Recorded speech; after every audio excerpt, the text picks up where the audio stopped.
부동산 신탁에 대한 내용을 경매하시는 분이 이제 어떻게 활용하면 되겠다? 유의사항에 대한 내용 알려드릴게요.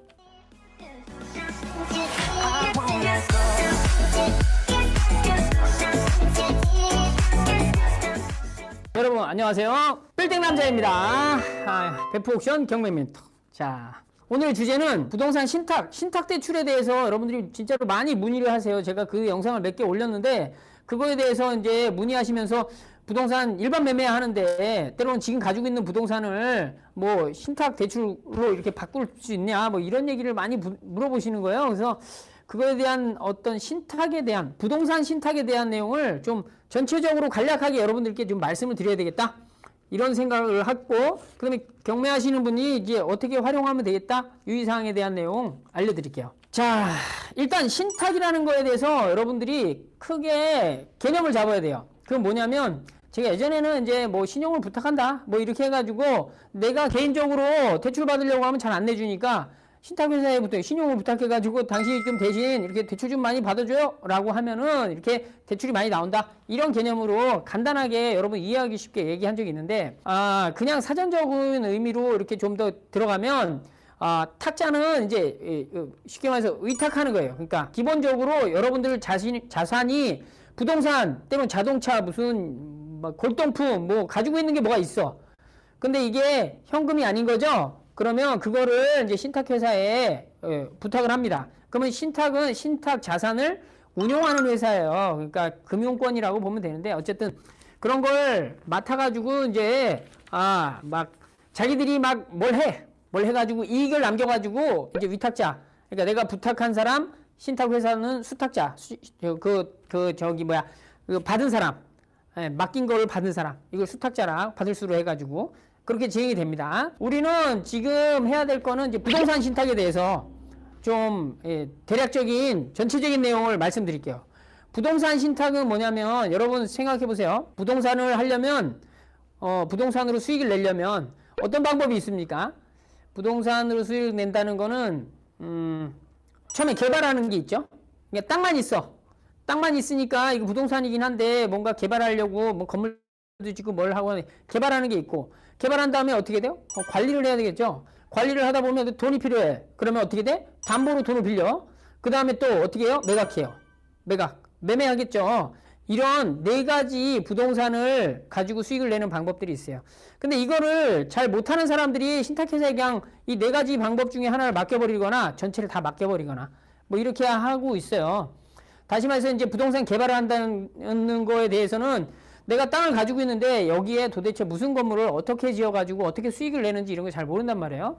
근데 그런 것들을 신탁회사에 일임을 하는 거죠. 그러면 이 사람들이 기획서부터 무슨 건물 짓고 뭘 해가지고 그죠? 뭐 디벨로퍼 뭐 그렇게 해서 뭔가를 만들어서 분양하거나 임대까지 다 맞춰버리고 거기에 대한 수익을 주는 거고, 뭐 그러한 상황에서 자기들도 이제 돈 벌어 가는 거고, 이게 개발이에요. 돈 많은 사람들이 하겠죠? 보통 신탁회사는 돈 많은 사람들이 하는 거예요.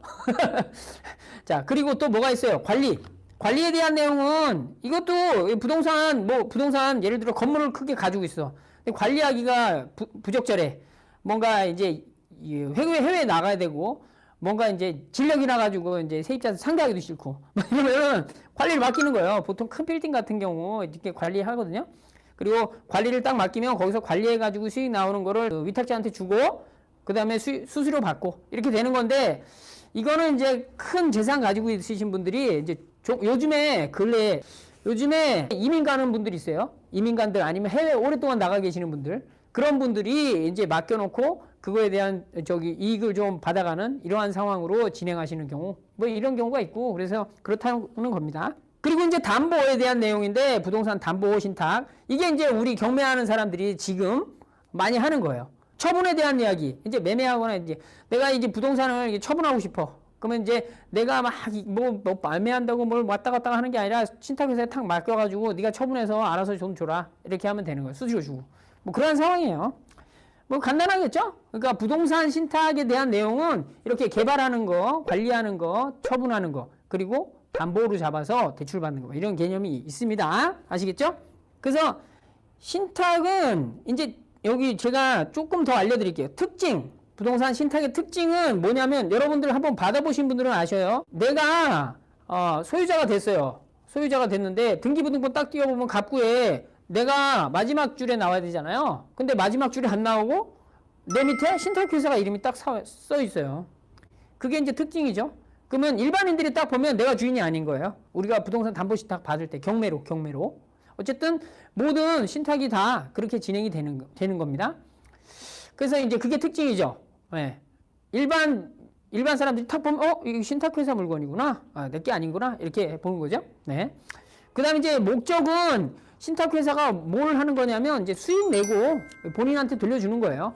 수익 내고 본인 그렇게 하려고 이제 그 사람들이 이제 운용을 해가지고 결과적으로 이제 사업인 거죠. 네. 신탁에 대한 내용이 뭐 장점이 좀 여러 가지가 있는데 예를 들어서 이제 사업 경험이 없는 소유자가 이제 신탁회사에 어떻게 해야 될지 모르는 거예요. 이거에 대한 운영법을. 그러면 그냥 신탁회사에 넘겨가지고 알아서 하고 수익금은 줘라.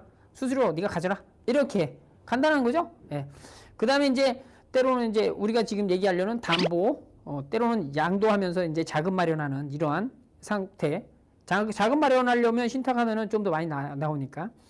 그다음에 이제 절세 혜택 중에 이제 소유자가 이제 상속할 때 신탁으로 해가지고 진행하는 이런 때 어떤 절세 효과가 있다. 그 다음에 이제 파산, 소유자가 상속하거나 예를 들어서 이제 파산했다.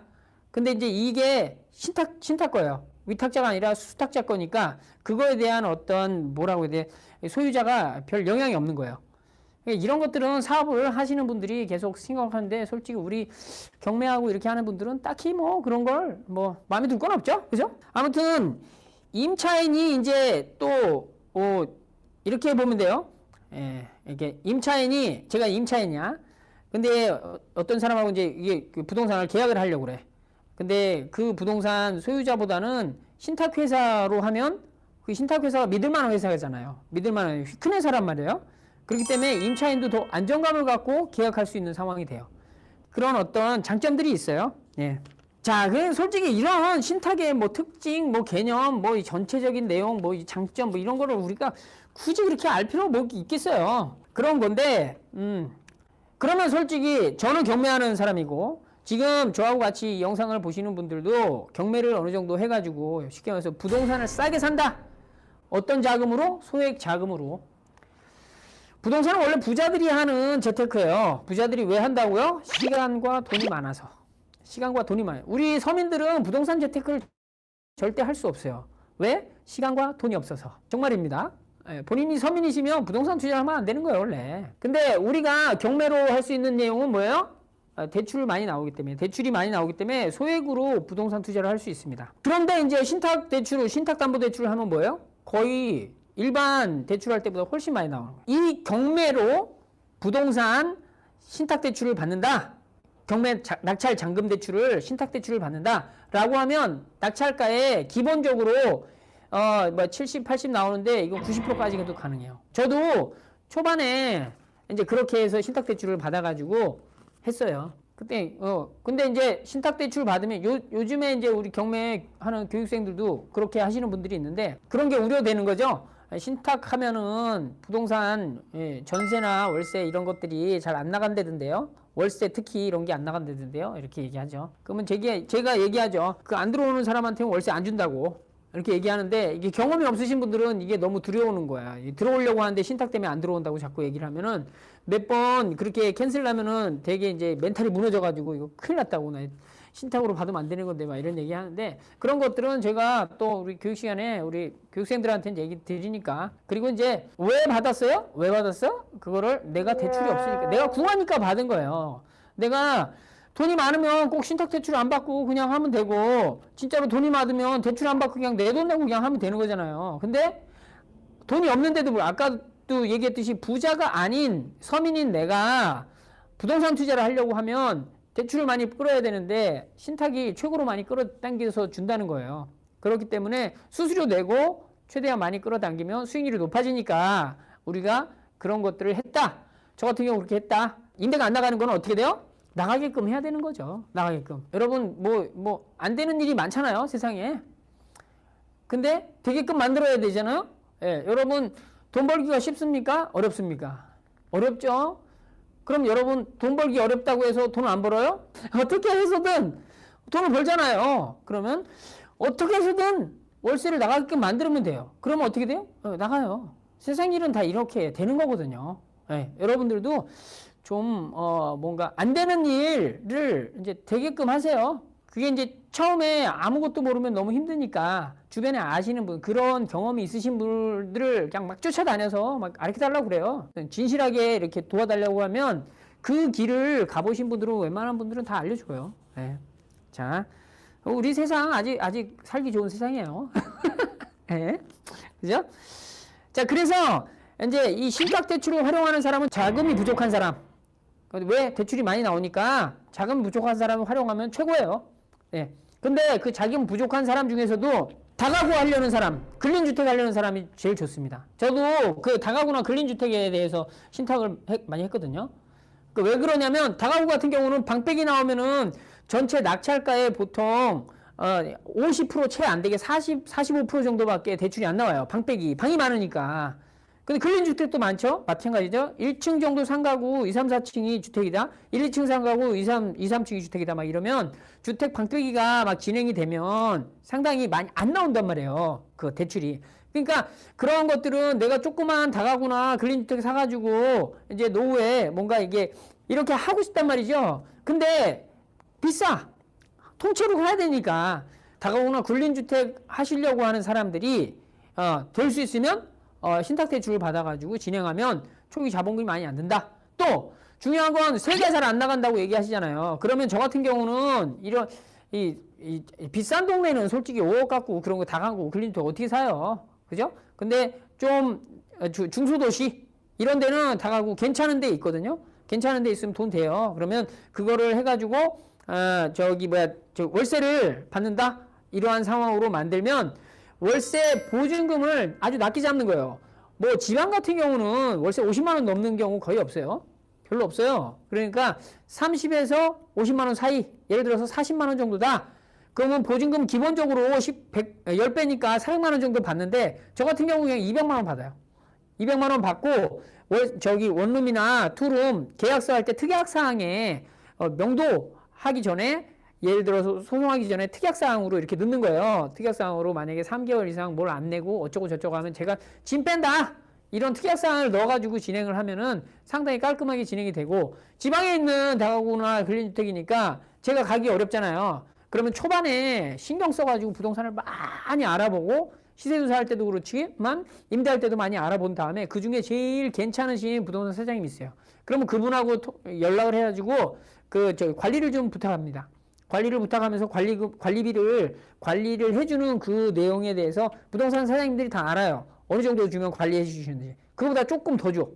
그러면 잘 해주세요. 네. 그렇게 진행을 해가지고 하면 세 나가는 것도 별 문제가 없는 거예요. 네. 아무튼 어렵다고 하면 한정이 없어요. 끝이 없고 세상은 솔직히 아침에 나가서 저녁에 퇴근해서 들어오면 항상 어렵죠. 뭐 퇴근 안 하시는 분들도 있나? 그거는 맨날 어렵죠. 그잖아요. 그러니까 어렵다 하면 너무 한정이 없어요. 그러니까 뭔가를 지금 사는 이 모습에서 뭔가 다른 모습으로 내가 변화하고자 아니면 좀 더 나은 방향으로 변화하고자 하면 솔직히 어려운 일을 해야죠. 그죠? 하기 싫은 일을 해야 됩니다.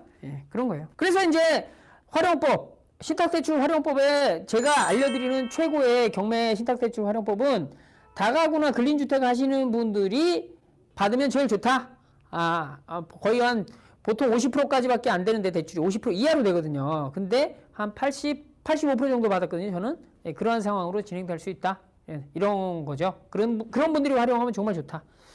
근데 이제 정말 자금 없는 분들이 뭐 다가구 근린주택 그나마라도 못하면 일반 주택이라도 때로는 일반 어떤 상가라도 이런 상가로 대출이 많이 나올 수 있도록 할 수 있는 방법이 있습니다. 또 이제 이러면서 이제 유의할 사항이 있어요. 유의할 사항은 이제 세입자가 주택임대차 못 받기 때문에 아까도 얘기한 거 부동산 사장님들이 그래서 꺼려 한다는 거거든요. 그러면 내가 보증금을 낮게 봐줘가지고 내가 보증금 다 쳐내준다. 이렇게 말씀하시면 돼요. 예. 그리고 정말로 그래서 못 들어오겠으면 들어오지 마시라고. 다른 분 오시라고. 저 같은 경우는 그렇게 해요. 왜? 내 집이 보증금도 싸지. 저는 월세도 그렇게 많이 안 받거든요. 다른 집보다 적어도 1, 2만 원은 꼭 싸게 받아. 에? 예를 들어 40만 원이면 38만 원 받는단 말이에요. 관리비도 만 원 싸게 받아. 그러면 3, 4만 원이 깎아지니까 옵니다. 그리고 옵션이나 이런 것도 완전 초 A급은 아니지만 그 가격 대비 성능 좋은 거. 하여튼 그런 거면은 제가 이게 그렇게 만들어 놓는단 말이에요. 그리고 그분들이 불편하지 않게 제가 최선을 다합니다. 그러면 전 자신 있거든요. 최선을 다한단 말이에요. 근데도 뭐 싫으면 어쩔 수 없는 거죠. 세상 사람들 입맛에 내가 다 맞출 수가 없어요. 내 입맛에 맞는 사람만 와도 충분해요. 예, 진짜예요. 여러분들 무슨 사업을 한다, 뭐 일을 한다, 뭐 그러면은 여러분들 뭐 입맛에 맞는 사람, 모든 세상 사람들이 다 올 것 같아요? 안 와요. 예, 아무리 내가 잘해도 안 와. 나를 좋아하는 사람만 와요. 그러니까 그 사람들하고만 같이 흥겹게 가면 돼요. 예. 그리고 이제 그 동의서, 주택임대차 보호법 해가지고 동의서를 발급받아 달라. 저 같은 경우는 이제 신탁대출 있다라고 하면 그거 있으면 신탁대출 담당자하고 부동산 사장님하고 직접 연결해서 통화하라고 하셔요. 그러면 본인들이 알아서 서류도 주고받고 막 하고 동의서도 제가 정말로 임차인이 꼭 들어와서 동의서를 받고 싶다 그러면 서류 다 해준다. 이렇게 얘기해가지고 해주고 있습니다. 예. 그러면 이제 그 동의서 써주면은 보증금 상환하거나 예금을 해야 되겠죠. 그 보증금에 대한 내용을. 근데 이제 저는 될 수 있으면 그렇게 안 했어요. 그래서 보증금을 거의 낮게 받고 진행합니다. 왜냐하면 그 보증금으로 제가 뭘 했다고요? 전에 저를 계속 봤던 분은 아시겠지만 그 옵션하고 수리를 깔끔하게 했어요. 그러면 들어오는 분도 별로 이의를 안 달아요. 그 부동산 사장님한테 진짜로 이거 제가 잘못해서 경매가 나가면 6개월만 월세 안 내면 다 까집니다. 예, 이 보증금. 그러면 제가 경매 나가는 그 순간 등기부등본 뜨면은 다 이제 월세 내지 마세요. 예, 뭐 이렇게 얘기하면은 다 진행이 됩니다. 이렇게 되는 거예요. 자, 이게 이제 주의사항에 대한 내용을 다 말씀드린 것 같아요. 부동산 사장님께 이마저마 해가지고 이렇게 됐고, 부동산 신탁은 그 신탁회사가 소유권을 주장하지 않아요. 담보권을 주장하죠. 담보권을. 그렇기 때문에 소유자는 결국 내고, 그 다음에 그 서류상으로 막 해가지고, 그 사람들이 귀찮아가지고 임대나 이런 거 신경도 안 써요.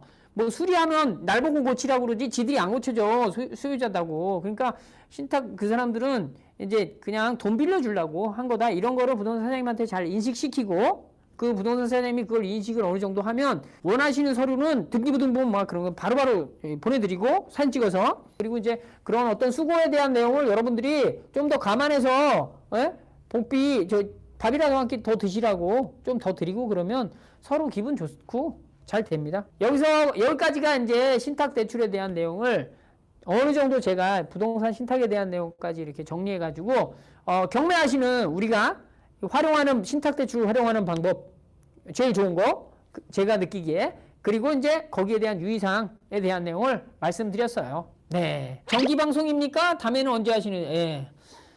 일단은 제가 목요일 날 이 시간에 할 생각이에요. 여러분 구독과 좋아요 좀 눌러주시고, 예. 다음 시간에 또 뵙겠습니다. 감사합니다. 네.